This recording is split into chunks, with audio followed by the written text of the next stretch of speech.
Ayo, what's up? Welcome back dito sa ating channel dito sa Mobs TV. Alright, so tayo nagbabalik muli mga kababayan. At eto nga no, ang ating pag-uusapan ngayon mga kababayan, no? Si Jose Claire Castro, no? Bumuelta, no? Dito sa mga nagpapakalat ng fake news laban po sa ating First Lady Liza Marcos mga kababayan, no? Sinupalpal ang mga DDS. Ito, Attorney Harry Roque at sa mga DDS vloggers dyan, no, makinig kayo. No? Pakinggan nyo itong mga sinabi dito ni Jose Claire Castro. Malamang nakarating na to sa inyo. No? Ano kaya magiging reaksyon, no, ng mga nagbabatikos, no, o mga tao, no, ng mga DDS mga babayan na tila idinadawit, no, etong si First Lady Liza Marcos mga babayan. Diyan po, no, kaya sa kaso ni Tantoco diyan po sa Beverly Hills mga babayan. Okay, so yan ang ating alamin at pag-uusapan, pero syempre bago ang lahat, please don't forget to subscribe at paki-like naman po ang ating video ngayon. Shoutout sa mga followers natin dyan, sa mga palagi po nandiyan dyan. Maraming salamat po, no, sa inyong suporta.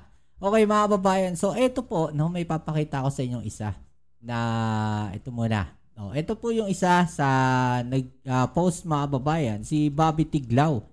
No, si Bobby Tiglao po mga babayan, no, ay isa talaga to, no, sa mga lumalaban sa mga Marcoses dati. Especially nung panahon ng dating Pangulong Ferdinand Marcos Sr. Isa po siya, no, sa mga aktivista mga babayan at naging ano rin to ng naging ano tawag dito, mga ano ng Inquirer 7.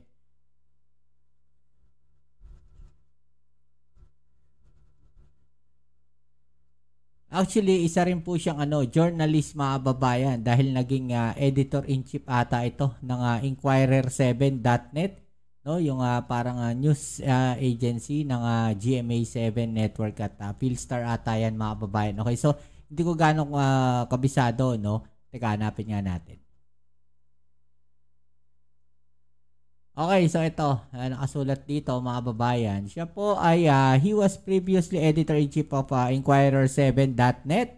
Ayan, no, yan po si Bobby Tiglao mga babayan. Rigoberto Tiglao.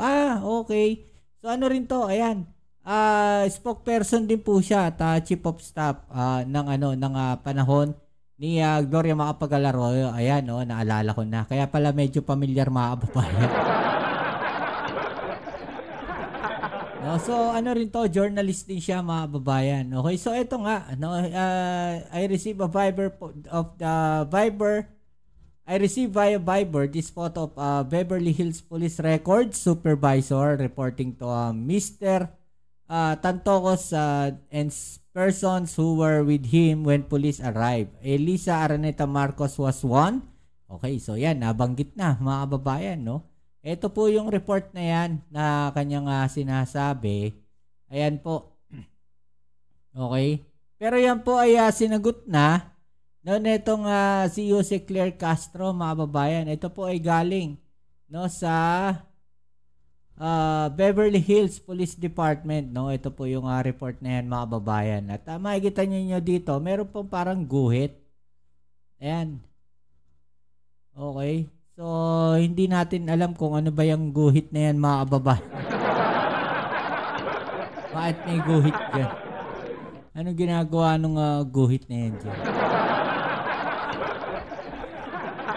Okay, so ito daw po yung gumawa ng report, si Donna Kersey mga kababayan. Okay, so ito naman po yung sagot ni Jose Claire Castro mga kababayan, no, regarding po dyan. Okay, so talaga namang nasupalpal ito mga nagpapakalat po at pilit na kinakabit ang pangalan ni First Lady Liza Marcos dyan po sa insidente, no, ni Tantoco mga kababayan. Okay, so panoorin natin to. At dyan na po nagtatapos ang ating press briefing. Tapos agad. Okay, pwede na po tayo tumanggap ng inyong mga katanungan. Walang tanong po mula kay Ivy Reyes. Gusto ko yung inyong mga reaksyon, ha?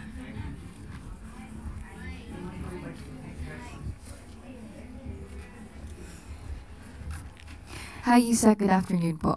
News of the late Paolo Tantoco's death revealed cocaine overdose and remains an open investigation. Since he's part of the First Lady's entourage, may we know if the First Lady will comment on this? And from the Malacanang po, the presidential sister released a statement. Senator Ivy is calling for a comprehensive report from the palace to dispel further speculation. Nakakalungkot dahil yung mga pribadong tao na nagluluksa ay nadadamay sa pamumulitika. Actually, oo nga, no? Kasi parang nadadawit pa sila, no? Na iko-connecta pa. No? Kung sakaling ito po ay hindi totoo, mga kababayan, at gawa-gawa lang, no? Tila nagagamit pa. No? At naiko-connecta pa. No? Dito po sa pagkamatay ni Tantoco, samantalang mga pribadong tao yung mga yan, mga kababayan, di ba? So, parang ang pangit naman ata tignan nun. Parang lahat na lang gagamitin, no? Para lang sa isang post o makapanira, di ba? Nakakita tayo niyan, no? Sa mga social media ngayon. Ilabas natin tong kaso na to. Di ba, mga babayan? Merong mga ganyang cases na kung saan may namatay na, no? Gagamitin pa yon, di ba? Para lang mag-viral yung isang video. Let's say ganito, may na-aksidente. Di ba? So, kawawa naman. Di ba? Binidyo nila, ipinost. Di ba? Tapos nag-viral. So parang nagamit pa yung tao na yun para mag-viral yung video, mga babayan. At mag-viral din yung tao na kumuha ng video. Di ba parang ang pangit tignan? Ginagamit ng iba mga obstructionists para masira ang First Lady, ang Pangulo at ang administrasyon na ito. Nakakahiya ang kanilang mga ginagawa. Unang-una, si Mr. Paolo Tantoco ay hindi po kasama sa official entourage ni FL or ni First Lady ng unang ginang. Nakakahiya dahil gumawa sila ng peking police report. Naturingan journalist, mga dating spokespersons, hindi marunong mag-imbestiga ng sarili. Hindi sila nagiging journalist, kundi nagiging propagandista ng kanilang mga sinusulong na interes. Ang sinasabing police report na naipost sa Facebook ay isang malaking kasinungalingan. Kahit kayo po mismo ay maaaring mag-imbestiga sa nasabing lugar, sa Beverly Hills Police Department, para malaman nyo na yung nilagay sa Facebook na may guhit na color pink, kung di ako nagkakamali, ang parting yun ay dinagdag lamang. Nag-start ang mga salitang, and I quote, "and the cause of initially suspected to be drug overdose," up to the word Miro, yan po ay dinagdag lamang.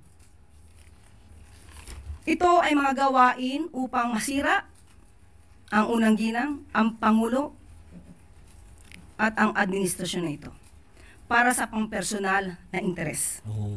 Yun ang masakit. Tandaan po natin,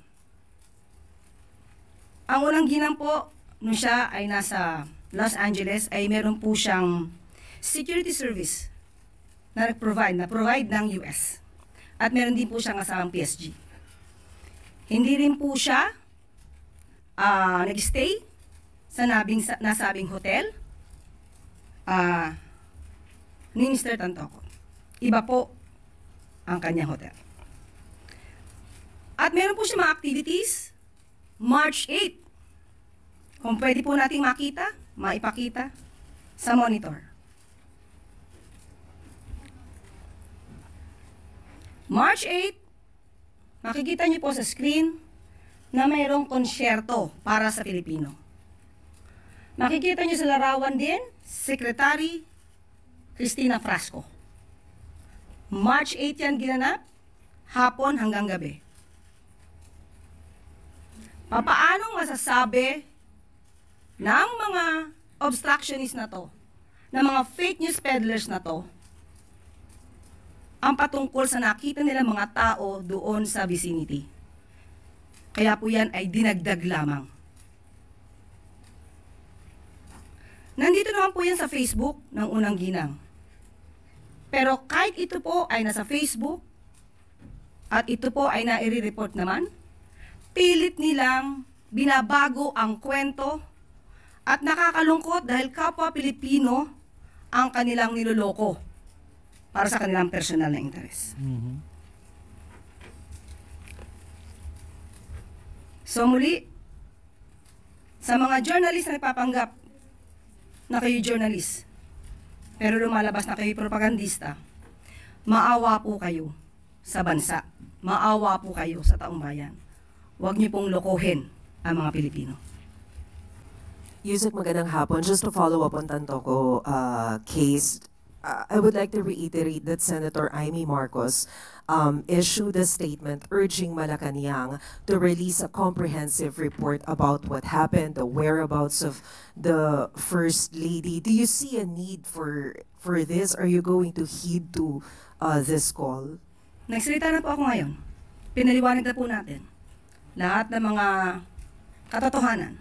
So, wag po tayo kasi maniwala masyado sa drama, sa gimmick, sa gawa-gawang kwento. Siguro din tayo po bilang miyembro ng media, kaya din po natin alamin kung ano ba talagang katotohanan dito. So, sinasabi ko na po, yung police report na yan, it's a fake document. Pero how's the First Lady, Yusek? Walang okay na siya. Alam niya kasi po yung katotohanan. Sa totoo lamang po ayaw niya sana ito nang lumaki pa dahil ang administrasyon na ito ay para ipakita ano bang ginagawa ng Pangulo, anong trabaho ng Pangulo, at paano ba kami magtrabaho para sa taong bayan. Pero pilit na ginigiba, pati ang Unang Ginang, para maapektuhan ng Pangulo at ang kasalukuyang administrasyon. Pero wala pong ikinababahala ang Unang Ginang dahil alam po niya ang katotohanan at makikita mismo ang mga records na yan. So ang dapat mabahala dito, yung mga naninira sa kanila dahil hindi nila magigiba sa gamit na to, ng mga fake news na to, ang administrasyon na ito. Chris Jose Remate. Good afternoon, ma'am. Ma'am, tumaas po yung trust rating ng Pangulo noong May 38%, ngayon June 48%. Ano po yung nakita nating factors na nakatulong para po tumaas yung trust rating ng Pangulo despite po ng political noise yung pamumulitika laban sa kanya at sa administration po? Oo nga no, kahit na sobrang panggigiba sa kanya ng mga obstructionist na ito na walang magawa kundi manira na manira at hindi makita magagandang trabaho ng Pangulo. Sa ating palagay, yung mga taong yun yung sinasabi natin mga babayan, no, na wala silang ibang nakikita kundi yung paano sisiraan yung Pangulo. Hindi nila nakikita kung ano yung trabaho na ginagawa ng Pangulo natin. No, kahit na may trabahong ginagawa yung Pangulo natin, binabatikos pa rin nila yan kahit maganda no, yung intensyon no, na ginagawa ng Pangulo natin. Babatikusin pa rin nila yan. Makakahanap pa rin sila ng butas dyan. Yan talaga. Wala tayo. Ewan ko ba? Bakit ganun ang mindset ng mga grabe. Hanap ng butas. Mga respondents dito na siyang naging parte ng survey na ito ay nakita nila kung ano ba ang ginagawa ng Pangulo at ng administrasyon. Pero tulad po na sinabi natin, masaya naman na nakikita na po ng taong bayan ang ginagawa ng administrasyon. Pero muli, uulitin po natin, ang numero po ay hindi po magiging factor para sa Pangulo na magpakampante. Dahil kahit ano pa pong numero ang lumabas sa survey, tuloy-tuloy lang po ang ating Pangulo at ang administrasyon na to na magsilbi at magtrabaho. So ma'am, parang sinasabi niyo po na numbers lang naman ito po. Kasi ma'am, si VP Sara po, 61% ang trust rating niya. Ano po kayang gagawin ng gobyerno para man lang makadikit demonstrating ng... Kailangan Wala po kami gagawin madumikit. kundi magtrabaho. Tama. Magtatrabaho po kami na magtatrabaho at hindi po kami magbabakasyon hanggat sa kakayanin. Tama. Trabaho lang ang trabaho. Tama, di ba? Trabaho lang. Ano bang gagawin? Di ba? Anong gagawin? May ano na yan eh. May resulta na yan eh. Di ba? May survey na yan. Anong gagawin ng Pangulo natin? Di magtrabaho. Alam nga naman. Alam mo, puntahan nyo yung gumawa ng survey na yan. Tapos, oy, palitan nyo yan, ha? Pangit yung survey nyo. Pangit yung tanong. Okay, so, yan muli. Maraming salamat sa lahat ng mga patuloy na suporta dito sa ating channel. Comment lang po kayo dyan sa ibaba. Okay, so, don't forget to subscribe, like, share, comment dyan sa comment section. Shoutout sa mga followers natin dyan. Maraming salamat sa inyong suporta. Kita-kits tayo sa ating next video upload. Ito muli ang inyong Kuya Mobs sa Mobs TV. Peace. I'm out.